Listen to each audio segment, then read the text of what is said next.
Welcome to our talk on the effects of cereal legume crop mixtures on crop and multifunctional agroecosystem performance. My name is Sabine Seidel and I will give the first part of the talk. The results will be presented by Madhuri and Dereje. In multiple cropping systems, two or more cultivars or species are cultivated with a temporal or spatial association. Plants can be cultivated simultaneously in the field during the growing season, such as in mixed cropping or intercropping. The plants may be not grown together at the same time, but in crop sequence, such as in relay cropping, or the crops can be surrounded by assemblages of plants that have a specific role, such as flower strips or hedges. There are several advantages of crop mixtures over sole crop stands, such as the production of higher yield on a given piece of land, complementary resource use, reduced production risk, improved weed suppression, and improved soil fertility, or increased biodiversity. However, crop mixtures are not widely adopted by farmers for various reasons. In many cases, the complex knowledge required to successfully grow mixtures is not sufficiently present. Due to the complex interactions and effects, further information on crop species combination, the arrangement and proportion as factors are needed. With our mixture trial we present in our talk, we address these challenges. The main objectives of the trials was to demonstrate and evaluate the possibilities of new digitally based technologies such as robotics, sensing, crop modeling, and machine learning to implement sustainable crop mixtures.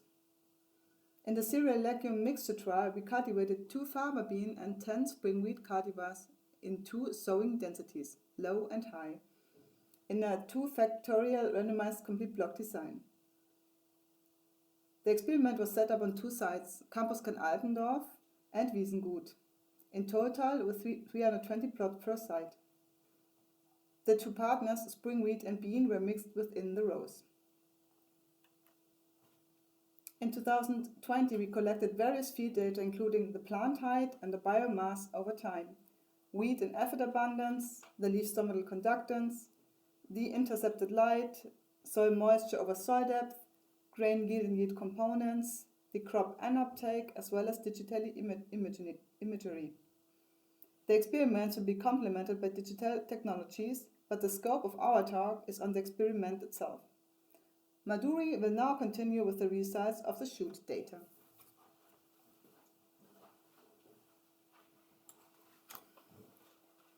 Thank you, Sabine. From here I'm going to talk about some parts of our results. Let's first try to answer the first and important question about intercropping, and that is intercropping better than monocultures? To answer this question, we can use one parameter, which is a land equivalent ratio, shortly expressed as LER. To calculate this land equivalent ratio, we added 2 partial land equivalent ratio, that is PLER of wheat and bean together. And then to calculate the PLER, we take total biomass in intercropping and then we divided it by biomass in soil culture. So let's look at the graph. So when we can see that showing most of the LER is more than 1, which means the intercropping is showing better results than monoculture, which we can easily see by looking this graph. Now let's focus on another question and see what's the contribution of wheat and fava bean in our mixture. So in this graph, the blue line is showing the PLER for wheat and the orange one is showing the PLER for bean. So it's clearly the blue line, the PLER of wheat is much more higher than the bean, which telling us that in our mixture, wheat was the dominant crop. Now let's focus on only one cultivar of fava bean. If we take the cultivar Mallory, which is a short height, and try to see, we can see most of the cases the LER are more than 1. Even in some cases it's much more.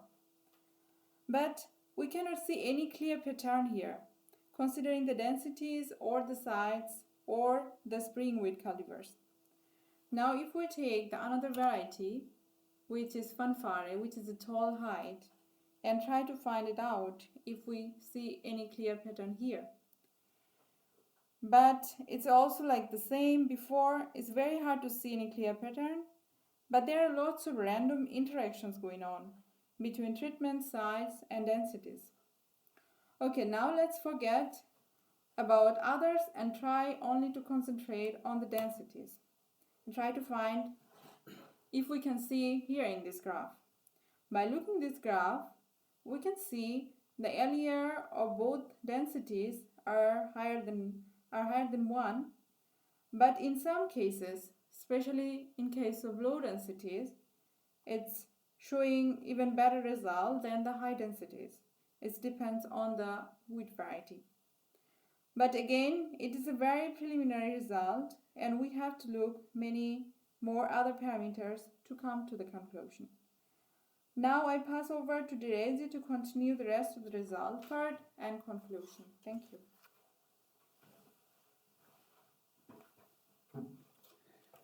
In the following few slides, I'm going to talk about resource utilization in mixed cropping system. With the gradual shift of agricultural production from resource consumption to technology efficient, resource utilization is the top priority in the research. The main two limiting factors in mixed cropping system are soil moisture and radiation. In this experiment, we did a series of measurements in soil moisture content and radiation at two locations at Campus Clan, Altendorf and Wiesengut by different soil depths. The depths are 30 centimeter, 45 centimeter, 60 centimeter, and 90 centimeter. However, due to limit of time in this presentation, I focus only on two measurements and two soil depths, the measurement from two soil depths. When I start from the depth at 30 centimeter at Campus Clan Altendorf, there is a significant difference among treatments where the solar wheat plot shows a reduction in soil moisture content compared with the solar fava bean plots. However, there is no effect of sowing density, and there is no interaction between treatment and sowing density.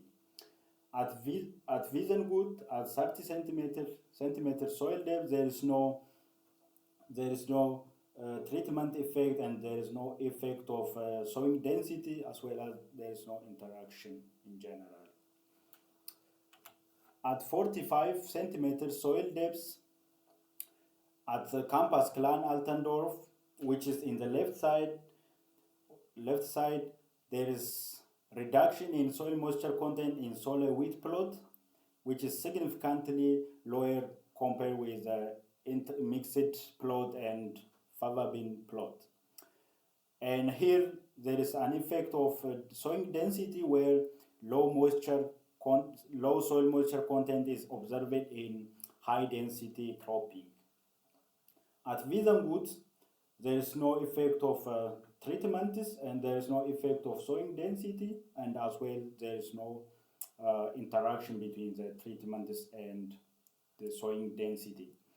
This is mainly due to that soil moisture content is highly dynamic with the environment and the crop growing stage, as well as maybe groundwater table, the depth of groundwater table from rhizosphere. Now I pass to the second measurement, which is 10 weeks after sowing. In this case, there is no effect of treatment, and there is no effect of sowing density. at both location Campus Clan Altendorf and at Wiesengut. However, there is some trend is that where solar wheat and the solar wheat shows high soil moisture content, the solar wheat plot shows high soil moisture content compared with mixed cropping, compared with the mix of faba bean and solar wheat at both locations. At 45 centimeter, it is similar as that of 30 centimeter, where there is no statistical difference among treatments and sowing density. However, again, there is some trend is that solar wheat plot shows high soil moisture content compared with intercropping. As I mentioned earlier, it may be due to that the soil moisture is highly dynamic, especially in the farm, maybe dynamic because of crop growth stage and environmental condition and so on. Now with this, I pass to another resource, which is radiation. When I say radiation, it's photosynthetically active radiation. The canopy radiation interception is one of the important limiting factors in mixed cropping system. In this experiment, the solar wheat shows us low canopy radiation interception compared with a mix of faba bean and wheat at both locations. However, there is no effect of density and there is no interaction between treatment and density at both locations. We try to see if the canopy radiation interception is associated with the total biomass of the plant, and it shows that there is a positive correlation between canopy radiation interception and the biomass, and it's true for both locations, for both Campus Clan, Altendorf, and Wiesengut. Now I try to summarize our presentation. It is already documented that crop mixture have an advantages over the solar cropping system. However, the interaction of crop species, proportion, and spatial arrangement are so complex, and in our field data we address that these several questions. But with new digitally based technologies such as robotics, sensing, modeling, and machine learning, we hope that we exploit all the advantage of mixed cropping system. Many thanks for your listening.